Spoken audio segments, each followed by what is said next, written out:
आपने बड़ी जगह पे इसका नाम सुना होगा। पोलिप का मतलब क्या होता है? पोलिप को उर्दू जुबान में हम कहते हैं कि एक उभार सा है। ठीक है, एक क्या है, एक उभार सा है, और इसको हम कहते हैं जी पोलिप। अब पोलिप क्या है? पोलिप के आगे लिख ले कि इट इज ओवर ग्रोथ। ठीक है, ये क्या है, एक आउट ग्रोथ है, या ये क्या है, एक ओवर ग्रोथ है। अब ओवर ग्रोथ क्या हो सकती है? कोई भी चीज ओवर ग्रोथ हो सकती है। मतलब कि फर्ज करो अगर एक पेशेंट है और उसमें कोई अ, किसी भी चीज की अब नॉर्मल ग्रोथ हो गई है, तो उसमें क्या बनेगा? पॉलिप बनेगा। उसमें क्या बनेगा? पॉलिप बनेगा। तो इसको हम कहते हैं पॉलिप। पॉलिप के बारे में आपने सिर्फ ये उर्दू में याद रखना है कि एक उभार को हम क्या कहते हैं? एक उभार को हम पॉलिप कहते हैं। अब उसने लिखा हुआ है कि it is growth of tissue. ठीक है, ये क्या है? एक ग्रोथ ऑफ टिश्यू है। जो आपका टिश्यू है अगर वो ग्रो कर जाए, ठीक है, अगर वो अब नॉर्मली ग्रो कर जाए, तो इसको हम कहते हैं पॉलिप। अब किसके अंदर ग्रो कर जाए? अगर आपकी जो अंतड़ी है, जो आपकी कोलोन है, अगर इसके अंदर कोई जो एपिथेलियम है उसकी ग्रोथ हो जाए, तो इसको हम कहते हैं, इसको हम क्या कहते हैं? पोलिप कहते हैं। इसको हम कहेंगे कोलोनिक पोलिप। इसको हम क्या कहेंगे? Colonic polyp. अब जो पोलिप होता है ना, पोलिप, इसको जरा ध्यान से समझना, फिर मैं आपको इसकी पिक्चर्स भी दिखाता हूँ। इसकी तीन शक्लें हो सकती हैं। ये जो आपकी पोलिप है, ये तीन तरह का हो सकता है। कौन कौन सा हो सकता है? सबसे पहले होगा फ्लैट। ठीक है, सबसे पहले क्या होगा? फ्लैट। अब फ्लैट क्या होगा? फर्ज करो ये क्या है? आपकी इंटेस्टाइन है। ठीक है, ये क्या है? इंटेस्टाइन है। अब इंटेस्टाइन में यहां करके ग्रोथ होती है, लेकिन वो जो ग्रोथ है वो फ्लैट है, वो सीधी है। तो इस तरह के पोलिप को हम क्या कहेंगे? इस तरह के पोलिप को हम कहेंगे फ्लैट पोलिप। इस तरह की पोलिप की शेप को हम क्या कहेंगे? Flat polyp. उसके बाद आपकी सेकंड टाइप कुछ ऐसे पॉलिप्स होते हैं, मतलब उसमें आउट ग्रोथ होती है, टिश्यू की, एपिथेलियम की ओवर ग्रोथ होती है। और उसमें क्या बनते हैं? उसमें इस तरह की लाइनें सी बनती हैं। ठीक है, उसमें इस तरह की लाइनें सी बनती हैं। और इस तरह के पोलिप्स को हम क्या कहते हैं? इस तरह के पोलिप्स को हम कहते हैं सिसाइल। इस तरह के पोलिप्स को हम क्या कहते हैं? सिसाइल। देखिए, अगर आपने कभी देखा हो कि जो फूल होता है, फूल फूल एक पौधे पे किस तरह लगा होता है, तो आपको पता होना चाहिए कि फर्ज करो ये क्या है? एक पौधा है, पौधे की टहनी है, और ये क्या होता है? उसकी डंडी होती है। जो फूल होता है उसकी डंडी होती है। अगर आपने किसी को कभी फूल दिया हो या कभी से किसी से लिया हो, तो आपको पता होता है जो फूल होता है इसका एक होता है स्टाक, उसको हम कहते हैं उर्दू में डंडी। ठीक है, स्टाक। अब जो फूल है वो एक स्टाक के साथ जुड़ा होता है, और उसके आगे आपका क्या होता है? उसके आगे आपका फूल होता है। ऐसी है ना? अब इसको हम कहते हैं पेडंकुलेटेड अरेंजमेंट। इस अरेंजमेंट को हम कहते हैं पेडंकुलेटेड अरेंजमेंट। मतलब कि इसमें क्या है? ऐसा ऐसी अरेंजमेंट, ऐसी शेप जिसमें एक स्टाक हो, जिसमें एक डंडी हो, इसको हम कहते हैं पेडंकुलेटेड। पेडंकुलेटेड शेप। अब जो सिसाइल होते हैं, सिसाइल जो होते हैं, ये they are unable to move. They are unable to move, ये मूव नहीं करते। They are unable to move. जो सिसाइल हमारे पास पोलिप्स होते हैं, ये किस तरह के होते हैं? मैं आपको इसकी पिक्चर भी दिखाता हूँ। ये इस तरह लाइनें सी बनी होती हैं, लेकिन इसमें कोई स्टाक नहीं होता, इसमें कोई डंडी नहीं होती। आउट ग्रोथ तो होती है, लेकिन कोई डंडी नहीं होती। तो इस तरह के पोलिप्स को हम कहते हैं सिसाइल पोलिप्स। तीसरे नंबर पे हमारे पास जो तीसरी टाइप है, दैट इज योर पिडंक्यूलेटेड। तो आपने इसको किस तरह याद रखना है? आपने याद रखना है जिस तरह एक फूल होता है, एक फ्लावर होता है, तो जिस तरह एक पिडंकुलेटेड होता है, एक फूल होता है, उसकी एक डंडी होती है। तो अगर आपका पोलिप है, ठीक है, ये क्या है? पोलिप है। और पोलिप में पहले क्या है? इट इज स्टार्क, ये एक डंडी है। ठीक है, इट इज स्टार्क, और उसके बाद आपकी ये क्या है? ओवर ग्रोथ है। ये क्या है? ओवर ग्रोथ है। तो ऐसा पोलिप जिसका एक स्टार्क होता है, एक डंडी होती है, इस तरह के पोलिप्स को हम क्या कहेंगे? पिडंकुलेटेड। इस तरह के पोलिप को हम क्या कहेंगे? पिडंकुलेटेड। अब हम जरा इसको रिवाइज करते हैं। देखिए, मैंने आपको अभी तक सिर्फ तीन बातें बताई हैं कि यार जो पोलिप होता है, पोलिप क्या होता है? पोलिप हमारे पास एक उभार का नाम है। अगर किसी एपिथेलियम की ओवर ग्रोथ हुई है, तो उसको कहते हैं पोलिप। जिस तरह आपको स्किन पे मोके निकल आते हैं, ऐसे ही है ना, मोका मोका सा निकल आता है, और उसको हम कहते हैं कि ये पोलिप है। लेकिन अगर हमारी इंटेस्टाइन के अंदर, अगर हमारी कोलोन के अंदर बहुत ज्यादा एपिथेलियम की ग्रोथ हो जाए, तो इसको हम कहते हैं कोलोनिक पोलिप। इस तरह इसको हम क्या कहते हैं? Colonic polyp. और इसकी तीन तरह की शक्लें हो सकती हैं। इसकी कौन कौन सी शक्ल हो सकती है? सबसे पहले तो फर्ज करो यहाँ पे एक पोलिप बना बना बना, लेकिन वो क्या है? फ्लैट है। तो ये क्या है? Flat polyp. जो पहली टाइप है, that is your flat polyp. दूसरे नंबर पे एक और आपका पोलिप बना, लेकिन उसमें क्या है? उसमें सीधी सीधी लाइनें सी है, मतलब वो सीधा सीधा। जैसे आपके बुक पे डायग्राम भी बनी हुई है, मैं आपको दिखाता हूँ। ठीक है, तो इस तरह के पोलिप को हम कहते हैं सिसाइल। जो सिसाइल होता है, सिसाइल का मतलब क्या होता है? ठहरा हुआ। सिसाइल का मतलब होता है कि ऐसी चीज जो कि मूव ना कर पा रही हो। तो sessile polyps are unable to move. क्यों ये मूव नहीं करते? क्योंकि इनमें स्टाक नहीं होता, इनमें कोई डंडी नहीं होती। तीसरे नंबर पे आपके कुछ ऐसे पॉलिप्स होते हैं जिन जो कि अटैच होते हैं एक स्टॉक के साथ, एक डंडी के साथ अटैच होते हैं। मतलब पहले एक स्टॉक होगा, और उसके बाद आपका क्या होगा? पॉलिप होगा। उसके बाद क्या होगा? पॉलिप होगा। इस तरह के पॉलिप्स को हम क्या कहते हैं, इस तरह के पॉलिप्स को हम क्या कहते हैं, पिडंक्यूलेटेड पॉलिप्स। इस तरह के पॉलिप्स को हम क्या कहते हैं, पिडंक्यूलेटेड पॉलिप्स। तो जो आपके पॉलिप्स हैं, आपकी बुक ने भी लिखा हुआ है, पॉलिप्स की तीन शक्लें हो सकती हैं, फ्लैट, सिसाइल एंड पिडंकुलेटेड। ये तीन इसकी क्या है, शक्लें हैं। On the basic of protrusion into the colonic lumen, कि जो आपका कॉलोन है इसके ल्यूमन में किस तरह की प्रोट्रूजन होती है, किस तरह की ओवरग्रोथ होती है, इस हवाले से हमने इसको तीन हिस्सों में, तीन शेप्स में डिवाइड किया हुआ है। फ्लैट जो कि सीधे होते हैं, सिसाइल जो कि मूव नहीं कर पाते, जिनमें कोई स्टाक नहीं होता, और ऐसे पॉलिप्स जिनमें एक स्टाक होता है, उस उन पॉलिप्स को हम क्या कहते हैं, उन पॉलिप्स को हम कहते हैं पेडंकुलेटेड पॉलिप्स। अब मुझे शाबाश, जरा जरा एक दफा बता दें कि आपको यहां तक समझ आ गई है। दिस इज बेस, ये एक बिल्कुल बेस है। जो पेडंकुलेटेड होगा ये मूवेबल होगा, जो पेडंकुलेटेड होगा ये मूवेबल होगा, क्योंकि इसमें एक डंडी लगी हुई है। जिस तरह एक फूल होता है, सर फ्लैट और सिसाइल दोनों ही मूव नहीं कर सकते जी। जो फ्लैट और जो आपके सिसाइल हैं, ये दोनों मूव नहीं कर सकते, ये दोनों मूव नहीं कर सकते। डॉक्टर सुमीना कह रही हैं जी, रिपीट कर दें, आई थिंक इन्होंने लेट ज्वाइन किया है, तो लेट ज्वाइन ना किया करें, टाइम से आया करें, ताकि आपको अच्छे तरीके से समझ आया करे। देखिए, मैंने आपको बताया कि यार जो आपके पोलिप्स होते हैं ये तीन किस्म के होते हैं। पोलिप कहते हैं किसको है, पोलिप कहते हैं एक आउट ग्रोथ को, कि यार एक जो एपिथेलियम है उसकी आउट ग्रोथ हो गई है, और उसको हम कहते हैं पोलिप। तीन शक्लों के हो सकते हैं, या तो फ्लैट हो सकता है या सिसाइल हो सकता है। जो सिसाइल होता है ये बगैर डंडी की होता है, ये मूव नहीं कर पाता। और जो आपका पेडंकुलेटेड होता है, इसमें एक डंडी लगी होता है, जिस तरह एक फूल है, ठीक है, एक फ्लावर होता है। जो फ्लावर है, फ्लावर की पहले डंडी होती है, उसके बाद उसका फूल होता है। तो इस तरह ये जो पोलिप होते हैं, दे आर फ्लावर लाइक। तो जो पेडंकुलेटेड पॉलिप्स होते हैं, दे आर फ्लावर लाइक, जिससे एक फूल होता है, उस तरह इसकी क्या होती है, शक्ल होती है।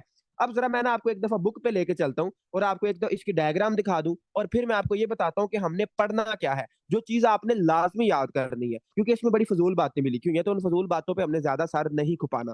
ठीक है, तो हम ये देखें, ये आपकी बुक पे एक डायग्राम बनी है, और इसमें उसने दो तरह के पॉलिप्स आपको दिखाए हैं। एक को हम कहते हैं सिसाइल, और एक को हम क्या कहते हैं, पेडंकुलेटेड। एक को हम कहते हैं सिसाइल। जो सिसाइल है, अगर आप थोड़ा सा गौर करें तो जो सिसाइल होता है ये क्या होता है, इरेगुलर सा होता है, और इसमें कोई स्टाक नहीं होता, इसमें कोई डंडी नहीं होती। लेकिन जो आपके ऐसे पॉलिप्स जिनमें एक डंडी है, ठीक है, ये क्या है, एक डंडी है, मतलब एक स्टॉक है, तो they are pedunculated, they are movable, ये मूव कर सकते हैं। लेकिन जो आपके सिसाइल है, they are unable to move. जाहिर बात है, कोई उनमें मूव करने वाली चीज ही नहीं है, तो मूव क्या खाक करेंगे वो। ठीक है, तो आपके दो तरह के पॉलिप्स होते हैं, एक को हम कहते हैं सिसाइल, और एक को हम क्या कहते हैं, पेडंकुलेटेड कहते हैं। डिवर्टिकुलम और पॉलिप में क्या फर्क होता है, देखिए, जो डॉक्टर खिजर ने बहुत अच्छा क्वेश्चन किया है, आपको ये पता होना चाहिए। देखिए, अगर तो आपका जो एपिथेलियम है, जो आपका म्यूकोजा है, अगर इसकी ओवरग्रोथ हो गई है, अगर म्यूकोजा ओवरग्रो कर गया है, और ओवरग्रो उसकी ओवरग्रोथ हो गई है, और एक उभार सा बन गया है, इसको हम कहते हैं पोलिप। इसको हम क्या कहते हैं, polyp. It is due to hyperplasia, it is due to hyperplasia, कि जो आपका अपना है एपिथेलियम, उसकी ओवरग्रोथ हो गई है। लेकिन जो डायवर्टिकुलम होता है, diverticulum is out poaching. Diverticulum क्या होता है, आउट पोचिंग, मतलब कि जो आपका म्यूकोजा और सब म्यूकोजा है, ये दोनों आउट पोच कर जाते हैं। अगर म्यूकोजा और सब म्यूकोजा दोनों आउट पाउच कर जाते हैं, और जो आपका मस्कुलरिस लेयर है वो सेम रहती है, तो इस तरह के डायवर्टिकुलम को हम क्या कहते हैं, फाल्स डायवर्टिकुलम। लेकिन अगर तीनों लेयर की आउट पोचिंग होती है, तीनों लेयर की आउट पोचिंग होती है, तो इसको हम क्या कहते हैं, ट्रू डायवर्टिकुलम। इसको हमने पढ़ा था। लेकिन इनमें फर्क क्या होगा, अगर एपिथेलियम की ग्रोथ होगी, अगर एपिथेलियम डिवाइड होगा, अगर एपिथेलियम के नंबर ऑफ सेल ज्यादा होंगे, हाइपरप्लेजिया होगा, तो इसको हम पॉलिप कहेंगे। अगर आउट पोचिंग होगी, जो आपकी लेयर्स हैं वो वीक हो के आउट पाउच कर गई हैं, मतलब एक आउट पाउच कर गई, एक पाउच सा बन गया, इसको हम कहते हैं डायवर्टिकुलम। इसको हम क्या कहते हैं, डायवर्टिकुलम। आई होप कि अब आपको मेरी बात समझ आ गई होगी। अब ये जो पूरा पेज लिखा हुआ है ना, इसमें जो चीजें इंपॉर्टेंट है उन पे हम ज्यादा फोकस करते हैं, और जो चीजें इंपॉर्टेंट नहीं है वो मैं आपको बताता हूँ पहले तो। देखिए, अब जो हमारे पास पोलिप्स है ना, पोलिप्स हमारे होते हैं दो तरह के। जो पोलिप्स होते हैं वो दो तरह के होते हैं। एक को हम कहते हैं नॉन न्यूप्लास्टिक। जाहिर बात है कि हमें वो ये बताना चाह रहा है कि नॉन न्यूप्लास्टिक का मतलब क्या है, कि कुछ ऐसे पॉलिप्स होते हैं जो बिनाइन होते हैं, जो बड़े अच्छे बंदे हैं, ठीक है, जो क्या है, बड़े अच्छे बंदे हैं, वो कैंसर में डेवलप नहीं होते। लेकिन कुछ आपके ऐसे पॉलिप्स हैं, they are potentially malignant, they increase the risk of colorectal carcinoma, जो कि आपको कोलोन का कैंसर कॉज करा सकते हैं। तो कुछ कुछ मेलिग्नेंट है, और कुछ क्या है, नॉन न्यूप्लास्टिक है, कुछ क्या है, नॉन न्यूप्लास्टिक है। अब आप कहते हैं कि यार इतने ज्यादा हमने कैसे याद करने हैं, तो मैं आपको बता दूं, जो आपके बिनाइन ट्यूमर है, ठीक है, जो बिनाइन पॉलिप्स है, बिनाइन पॉलिप्स में अगर आपको कुछ याद रहता है या नहीं याद रहता, आपने एक चीज लाजमी याद कर लेनी है, and that is your hyper plastic polyps. जो आपके हाइपर प्लास्टिक पॉलिप्स हैं, दे आर डैम इंपॉर्टेंट। ये आपको लाजमी आने चाहिए, बाकियों का आपको कॉन्सेप्ट आना चाहिए, लेकिन इसको आपने अच्छे तरीके से करना है। ठीक है, करते हम अभी सारे ही हैं, लेकिन इसका आपको लाजमी कॉन्सेप्ट आना चाहिए। अब हम सबसे पहले बात करते हैं हिमाटोमा की। अब सबसे पहले तो यहाँ पे लिखने की थोड़ी सी जहमत करें कि हिमाटोमा क्या होता है। जो हिमाटोमा होता है, ठीक है, हिमाटोमा, हिमाटोमा हमने रेस्पिरेटरी सिस्टम में पढ़ा था, और हमने डिफरेंट जगह पे इसको पढ़ेंगे भी आगे जाके कि जो हिमाटोमा होता है ये क्या होता है। हिमाटोमा का मतलब क्या होता है?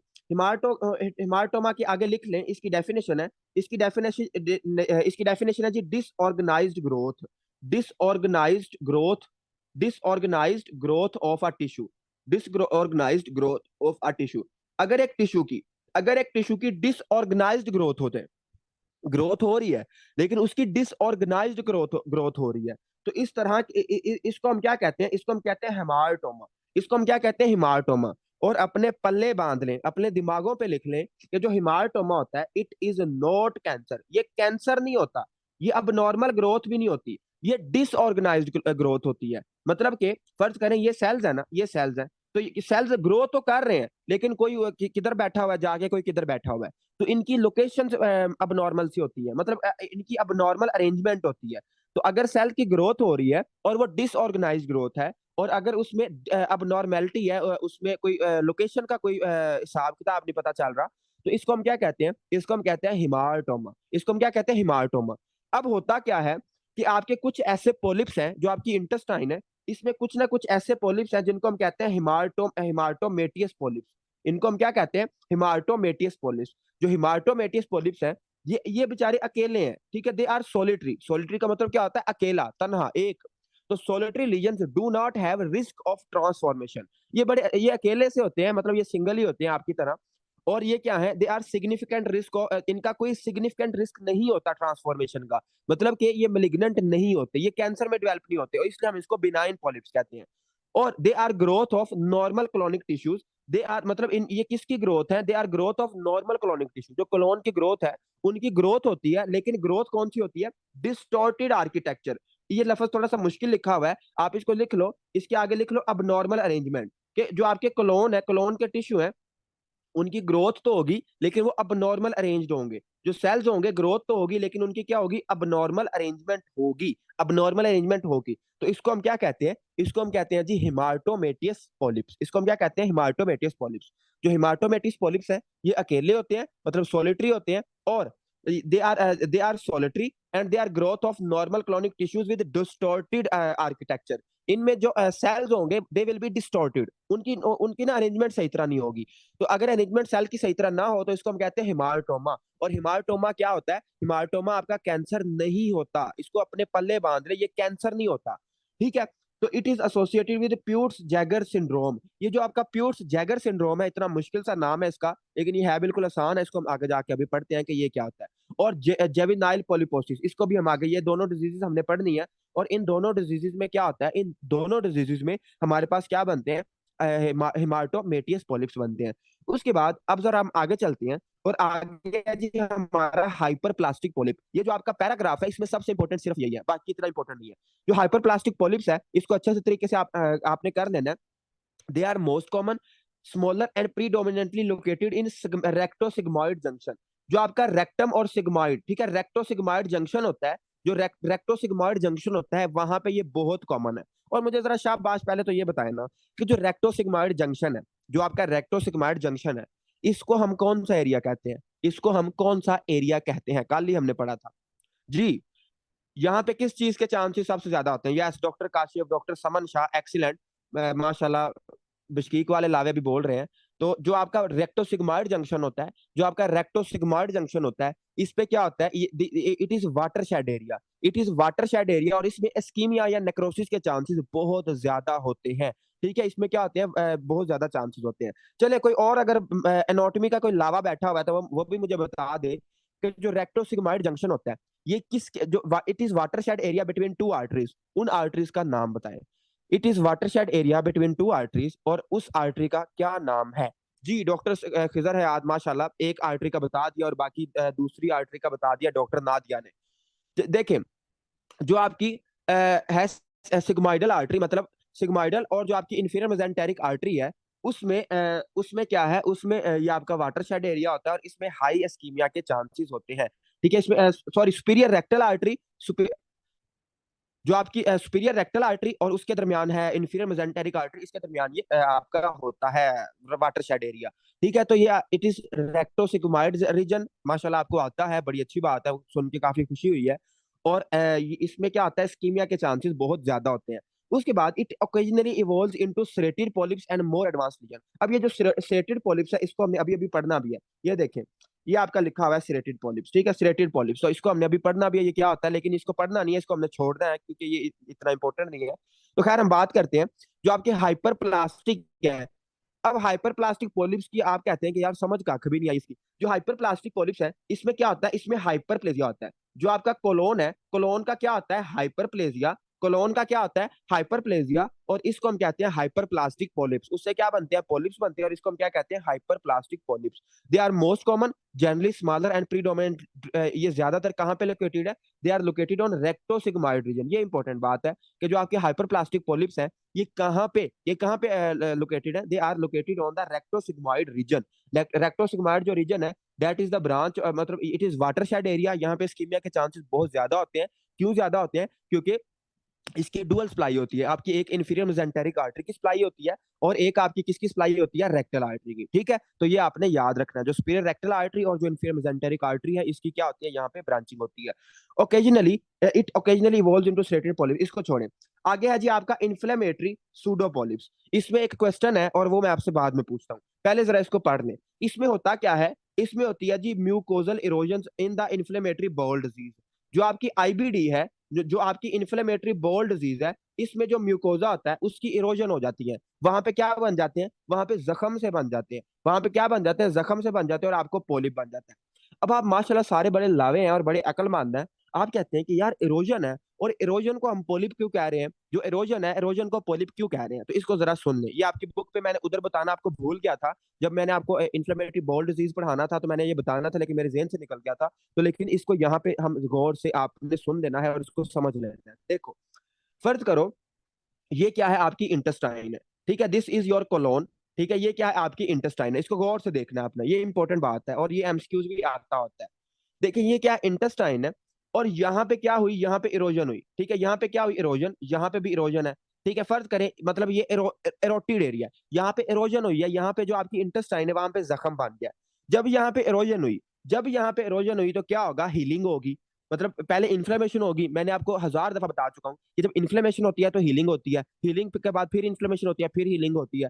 तो अगर ये प्रोसेस बार बार रिपीट हो रहा हो तो एंड पे क्या बन जाती है, फिब्रोसिस। आपके क्या बन जाते हैं, फाइब्रस टिश्यूज आ जाते हैं। मतलब एंड पे क्या हो जाती है, वो जो टिश्यू होता है वहां पे स्कार बन जाता है, वहां पे क्या हो जाता है, एक सख्त सा टिश्यू बन जाता है। अब इसमें भी यही होता है। फर्ज करें जो आपका आईबीडी है, अब मैं आपसे क्वेश्चन बाद में पूछता हूँ, पहले इसको जरा समझ लें। फर्ज करें एक पेशेंट है और उसको हुआ इन्फ्लेमेटरी बाउल डिजीज, उसको क्या हुआ, इन्फ्लेमेटरी बाउल डिजीज। जो इन्फ्लेमेटरी बाउल डिजीज है उसमें हमें पता है कि जो हमारी इंटेस्टाइन है उसमें क्या बनती है, उसमें एरोजन बनती है। उसमें क्या बनती है, एरोजन बनती है। जब एरोजन बनती है तो क्या होता है, इन्फ्लेमेशन होती है, फिर हीलिंग होती है, फिर इन्फ्लेमेशन होती है, फिर हीलिंग होती है।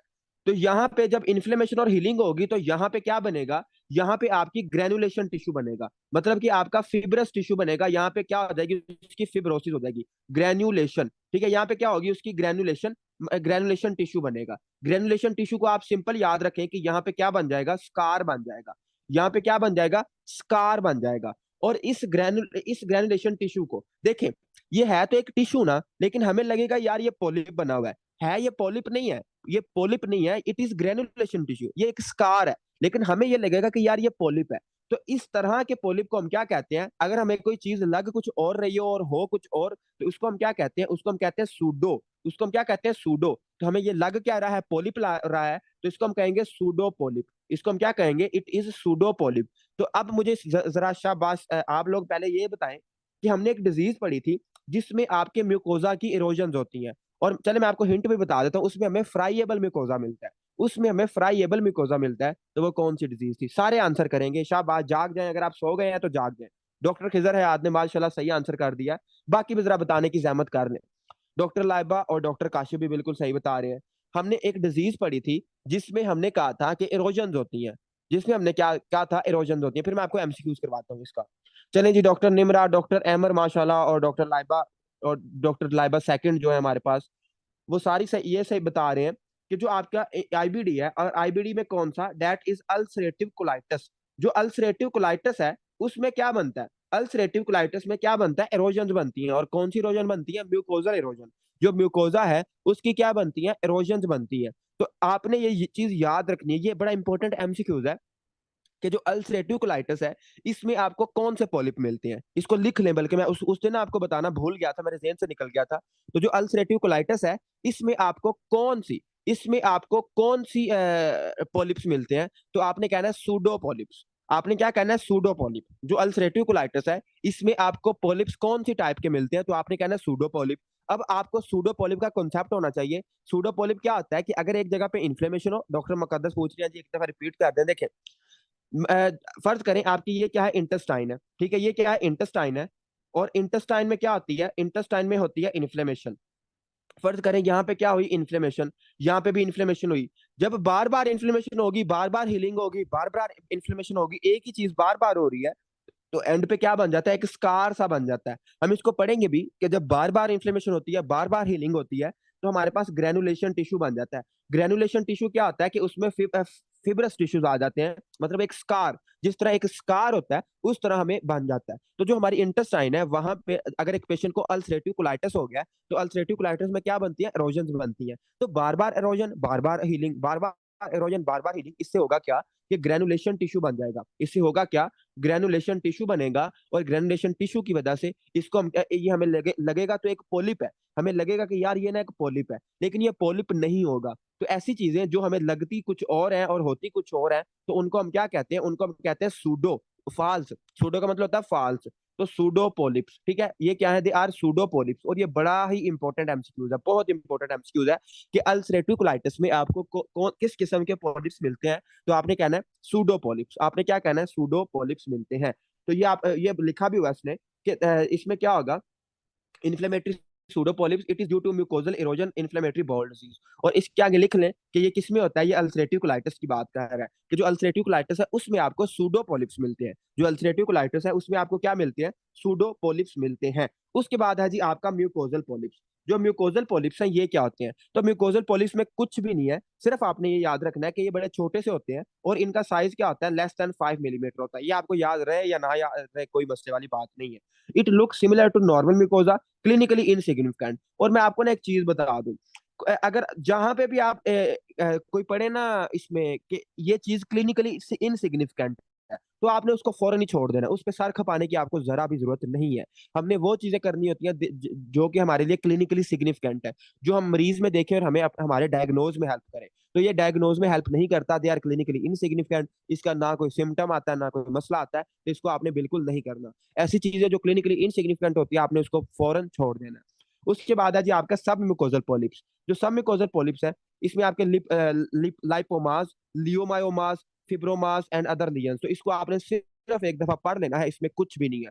अब आप कहते हैं कि यार इसमें हमने करना फिर क्या है याद, तो इसमें जो चीज आपने याद करनी है ना वो ये है आपका हाइपर प्लास्टिक पॉलिप।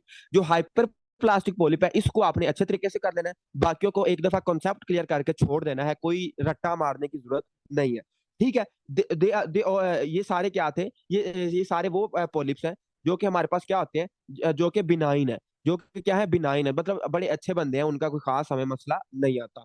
अब हम जरा आगे चलते हैं, और आगे है जी हमारा मोस्ट इंपॉर्टेंट टॉपिक, जो कि आज की मतलब इस पेज का, ये जो पेज हम पढ़ रहे हैं इस पेज का मोस्ट इंपॉर्टेंट टॉपिक जिसको हमने अच्छे तरीके से पढ़ना है, and that is your adenomatous polyps. Adenomatous polyps, जो एडिनोमेटियस पॉलिप्स होते हैं, ये आपकी बुक ने बड़ी थोड़ी इन्फॉर्मेशन लिखी हुई है, तो इसमें जो एमसीक्यूज आते होते हैं वो मैं आपको पहले लिखवा देता हूँ, और कुछ पर हम इसको पढ़ते हैं पेथोमा से। ठीक है, तो पेथोमा और इसको मिला के जरा पढ़ते हैं। तो पहले हम चलते हैं अपने नोट्स पे और इसको जरा डिटेल में करते हैं, और ये मोस्ट इंपॉर्टेंट है, इसमें से एमसीक्यूज आने के चांसेस होते हैं। तो जो अब मैं चीजें लिखवाने लगा हूँ इसको जरा लिखने की कोशिश करें। देखें, अडीनोमेटियस पोलिप्स, जो आपके अडीनोमेटियस पोलिप्स हैं, अडीनोमेटियस पोलिप्स, इसमें क्या होता है, तो इसको जरा हम पढ़ लेते हैं।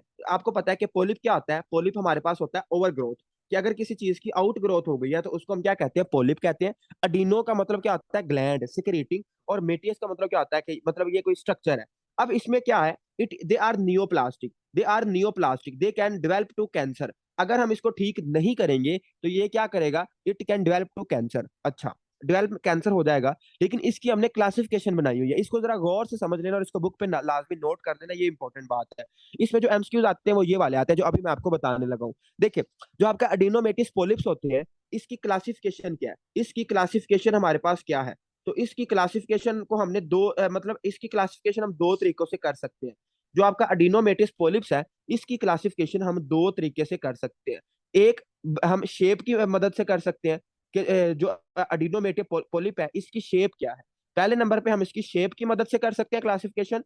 दूसरे नंबर पे जो इसकी क्लासिफिकेशन है वो हम बेस करते हैं किसके ऊपर, हिस्टोलॉजी के ऊपर, कि जो आपकी हिस्टोलॉजी है इसके ऊपर इसकी क्या क्लासिफिकेशन है। तो इसको जरा गौर से सुन लेना, फिर मैं आपको इसके क्लिनिकल कोरिलेशन बताता हूँ कि क्लिनिकली ये क्यों इंपॉर्टेंट है।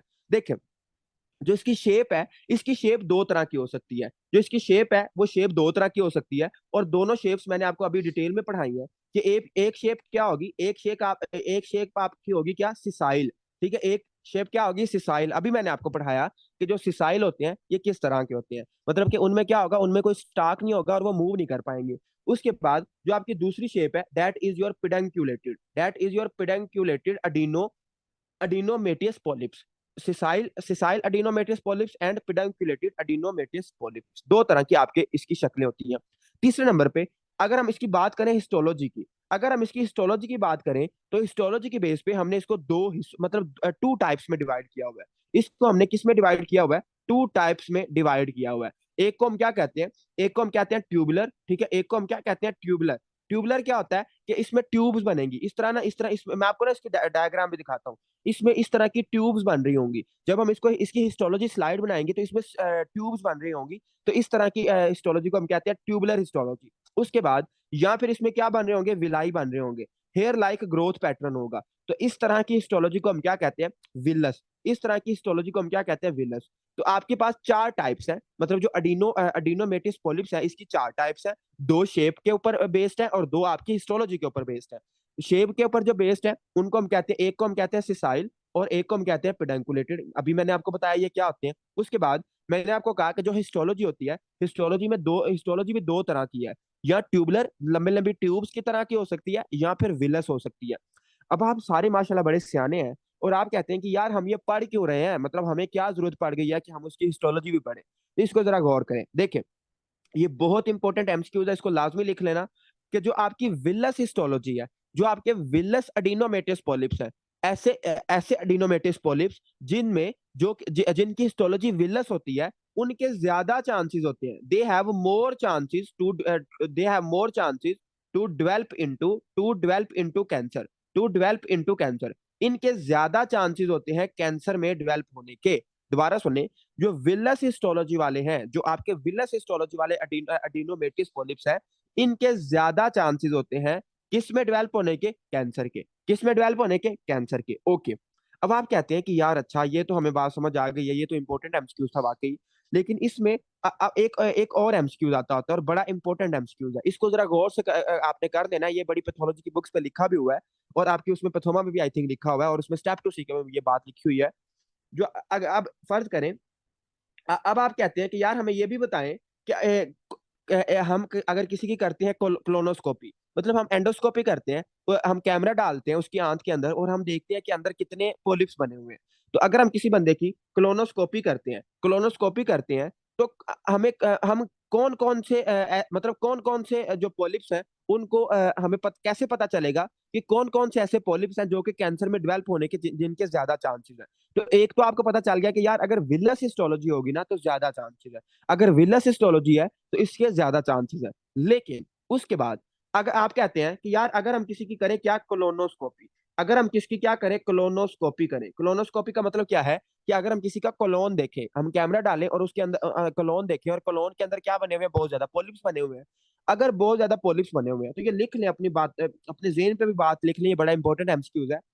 इफ, अगर तो कोई पॉलिप है और उसका साइज कितना है, ठीक है, अगर किसी पॉलिप का साइज मोर देन 2 सेंटीमीटर है, अगर किसी पॉलिप का साइज मोर देन 2 सेंटीमीटर है और उसकी सिसाइल ग्रोथ है, उसकी जो शेप क्या है, उसकी सिसाइल है, उसका एस से जो उसका साइज कितना है, मोर देन 2 सेंटीमीटर, और उसकी ग्रोथ कौन सी है, उसकी ग्रोथ है सिसाइल। अगर उसकी सिसाइल ग्रोथ है, मोर देन 2 सेंटीमीटर उसका साइज है, और उसकी अगर हिस्टोलॉजी आपकी विलस हिस्टोलॉजी है, अगर आपकी उसकी विलस हिस्टोलॉजी है, तो उसमें बहुत ज्यादा चांसेस है कि वो वाला जो पॉलिप है वो डेवलप हो जाएगा किसमें, कैंसर में। तो आपने उसको रिमूव करना है। दोबारा सुने, अगर किसी बंदे की आप करते हो कोलोनोस्कोपी, कोलोनोस्कोपी क्या होता है, जिस तरह एंडोस्कोपी होती है, अगर मतलब कैमरा डाल के कोलोन देखे तो उसको हम कहते हैं कोलोनोस्कोपी। और इसमें साइज कितना होगा, अगर तो आपके जो पोलिप है उसका साइज मोर देन 2 सेंटीमीटर है, वो सिसाइल है, और उसमें जो हिस्टोलॉजी है वो विलस है, तो इस ये जो पॉलिप्स हैं ये बड़े खतरनाक है। ठीक है, ये क्या है, ये बड़े खतरनाक पॉलिप्स हैं, तो इनके बहुत ज्यादा चांसेस है, they are at highest risk, इसके आगे लिख ले कि they are at highest risk to malignancy। ठीक है, they are highest risk of malignancy, ये कैंसर में डेवलप हो सकते हैं। It can develop colorectal carcinoma. ठीक है, ये क्या कर सकते हैं, आपको कैंसर कॉज करा सकते हैं, तो ये बड़े खतरनाक है। कौन से खतरनाक है, कि ऐसे पॉलिप्स जिनका साइज मोर देन 2 सेंटीमीटर है, ऐसे पॉलिप्स जिनकी शेप सिसाइल है, ऐसे पॉलिप्स जिनमें विलस हिस्टोलॉजी है, जिनमें क्या है, विलस हिस्टोलॉजी है, ये क्या है, इनका मतलब बहुत ज्यादा चांसेस है कि दे can develop into colorectal carcinoma. अब जरा हम बुक पे चलते हैं और मैं आपको बुक पे पढ़ा देता हूँ एक दफा कि बुक वाले ने क्या बताया हुआ है। बुक ने इतना अच्छा नहीं इसको लिखा हुआ, लेकिन आप इसको देख ले।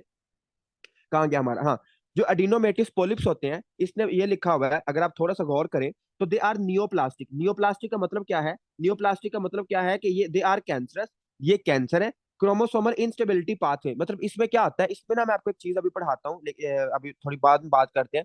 पहले इसमें आपने ये बात करनी है कि जो आपके विलस है, ठीक है, जो विलस है दे आर मोर malignant, इनका ज्यादा चांसेस होते हैं ट्यूबलर के मुकाबले में। अब आप कहते हैं कि यार इनकी शक्लें कैसी होती हैं, तो आपकी बुक ने बड़ी प्यारी सी डायग्राम बनाई हुई है, अगर आप थोड़ा सा गौर करें तो जो विलस है, अगर आप थोड़ा सा गौर करें तो आपकी ये क्या बन रहे हैं, ये विलाई बन रहे हैं। ठीक है, ये क्या देखें, अगर ये आप विलाई से बन रहे हैं तो दे आर विलस। ये आपकी जो हिस्टोलॉजी है जो सी शेप में दिखाई हुई है, they are it is villous histology, they are villous polyps. ठीक है, इनकी हिस्टोलॉजी क्या है, विलस है, और ये ज्यादा खतरनाक है, इनका चांस ज्यादा है। और ये आपके क्या है, ट्यूबलर है, अगर आप थोड़ा सा गौर करें तो इसमें छोटी छोटी ट्यूब्स बन रही है। ठीक है, तो दे आर ट्यूबलर। ठीक है, इसमें क्या है, ट्यूबलर है, तो ये आपका क्या है, ट्यूबुलर। बल्कि अगर आप आसानी के लिए लिखना चाहते हैं तो लिख भी लें इसके ऊपर, दे इट इज ट्यूबुलर। ठीक है, ये क्या है, ट्यूबुलर है, और इट इज विलस। ठीक है, ये क्या है, विलस है। तो इसको आपने गौर करना है, जो विलस होता है, विलस के चांसेस ज्यादा होते हैं कैंसर में डेवलप होने के। अब आप कहते हैं कि यार हमने क्लोनोस्कोपी करनी है, और क्लोनोस्कोपी में कौन से ऐसे पॉलिप्स होंगे जिनके ज्यादा चांसेस होंगे। तो ऐसे पॉलिप्स, इसको लिख लें, लाजमी लिखना है आपने ये। अगर पॉलिप का साइज क्या है, मोर देन 2 सेंटीमीटर है, अगर पॉलिप का साइज कितना है, मोर देन 2 सेंटीमीटर है, और उसकी सिसाइल शेप है, उसकी क्या है, सिसाइल शेप है, उसमें स्टेप टू सीके में भी ये बात लिखी हुई है। अगर मोर देन 2 सेंटीमीटर है उसका साइज, और उसकी सिसाइल शेप है, प्लस उसमें विलस हिस्टोलॉजी है, प्लस उसमें विलस हिस्टोलॉजी है, तो आपने कहना है कि इसके बहुत ज्यादा चांसेस है, it is at highest risk, it is at highest risk to develop into carcinoma, to develop into cancer. ठीक हो गया। उसके बाद एक होता है इंटरमीडिएट, जो इंटरमीडिएट होता है उसको हम कहते हैं ट्यूबुलोविलस। उसकी जो हिस्टोलॉजी होती है ना, वो ट्यूबलर मुकम्मल होती है, और ना वो विलस होती है, मतलब वो दरमियानी रास्ता इख्तियार करते हैं। तो जो ट्यूबलस विलस होता है, इट हैज इंटरमीडिएट, जाहिर बात है अगर वो इंटरमीडिएट है तो उसका जो पोटेंशियल होता है वो भी इंटरमीडिएट ही होता है। उसका पोटेंशियल क्या होता है, इंटरमीडिएट ही होता है। और दे आर यूजुअली एसिम्टोमेटिक, इनका कोई हमें सिम्टम नहीं आता, and may present with ocular bleeding. Ocular bleeding किसको कहते हैं, जी देखिए मैं आपको बताता हूँ, टाइम कम है। जो ओकुलर ब्लीडिंग होता है, ओकुलर ब्लीडिंग क्या लिख लें, कि ऐसी ब्लीडिंग जिसको हम कांट सी, जिसको हम आंख से नहीं देख सकते, कांट सी विद आई। ठीक है, मतलब एक पेशेंट है और उसकी फीसिस में ब्लड आ रहा है, लेकिन उसको हम आंख से नहीं देख सकते, हमें माइक्रोस्कोप की जरूरत पड़ेगी। ठीक है, जब हम उसका बड़ा कोई स्पेशल एग्जामिनेशन करेंगे, फीकल एग्जामिनेशन करेंगे, तभी हमें पता चलेगा, वरना हम इसको आंख से नहीं देख सकते। तो it can't see with I. जो ओकुलर ब्लीडिंग ऐसी ब्लीडिंग होती है जिसको हम आंख से ना देख पाए। अब एक चीज इधर रह गई है, और वो बहुत इंपॉर्टेंट बात है, देखें, ये जो आपका अडीनोमेटिस पोलिप होता है ना, ये जो अडीनोमेटिस पोलिप होता है, इसमें इट इज ये होता क्यों है, क्रोमोसोम में मसला आ जाता है। इसमें होता क्या है, क्रोमोसोम में मसला आ जाता है। लेकिन क्रोमोसोम में कौन सा मसला आता है, उसने लिखा भी हुआ है, आपका एक ना एक आपका जीन होता है, इसको हम कहते हैं एपीसी जीन, ये आपका ट्यूमर स्प्रेसर जीन है। और केरास, ठीक है, केरास, केरास और एंटीज इसका एपीसी जीन, जो एपीसी जीन और जो केरास जीन है, ये दोनों क्या है, they both are tumour suppressor, they both are tumour suppressor, ये हमारे हमें कैंसर होने से बचाती है, दे आर ट्यूमर स्प्रेसर। लेकिन अगर कोई मरीज है और उसमें क्रोमोसोम की अब नॉर्मेलिटी आ गई है, उसमें ये जो जीन्स है ये म्यूटेटेड हो गई है, तो उसको क्या हो सकता है, उसको अडीनोमेटिस पॉलिप बनेंगे और उसको क्या होगा, उसको कैंसर हो जाएगा। ठीक हो गया, तो ये आपने याद रखना है, ये इंपॉर्टेंट बात है। उसके बाद, बल्कि मुझे पहले तो ये बताया ना कि ये जो आपका मोस्ट इंपॉर्टेंट, ये इस पेज का सबसे इंपॉर्टेंट यही टॉपिक था, बाकी कुछ भी नहीं है इसमें। तो बताएं जरा शाबाश के, ये समझ आ गई है, कोई मसला तो नहीं रह गया? जी चलते हैं, और अब हम बात करते हैं सिरेटेड पॉलिप्स की। अब ये जो सिरेटेड पॉलिप्स है ना, ये वैसे हमने यहाँ पे नहीं पढ़ना, ये जेनेटिक का टॉपिक है। जब हम पढ़ेंगे ना जेनेटिक्स, वहां पे हम ये पढ़ेंगे। लेकिन इसमें इसको आप मेरे कहने पे ना इसको स्किप कर दो, इसमें आपको ना कभी एमसीक्यूज आएगा, और ये आपको कोई जरूरत नहीं है पढ़ने की। ठीक है, इसमें सारी जेनेटिक्स लिखी हुई है, और इसमें कोई एक बात भी अहम नहीं है। ठीक है, एक बात मैंने इसको पढ़ के देखा है, इसमें कुछ भी अहम नहीं है, ना आपसे कभी पूछा जा सकता है, और ये जेनेटिक का टॉपिक है। ठीक है, तो इसको आप छोड़ दो, इसको सिर्फ मतलब रीड भी करने की जरूरत नहीं है, इसको आपने छोड़ देना है, इसको आपने स्किप कर देना है। वैसे मैं स्किप नहीं करवाता होता फर्स्ट ईयर से कुछ भी, लेकिन इसकी वाकई आपको जरूरत है।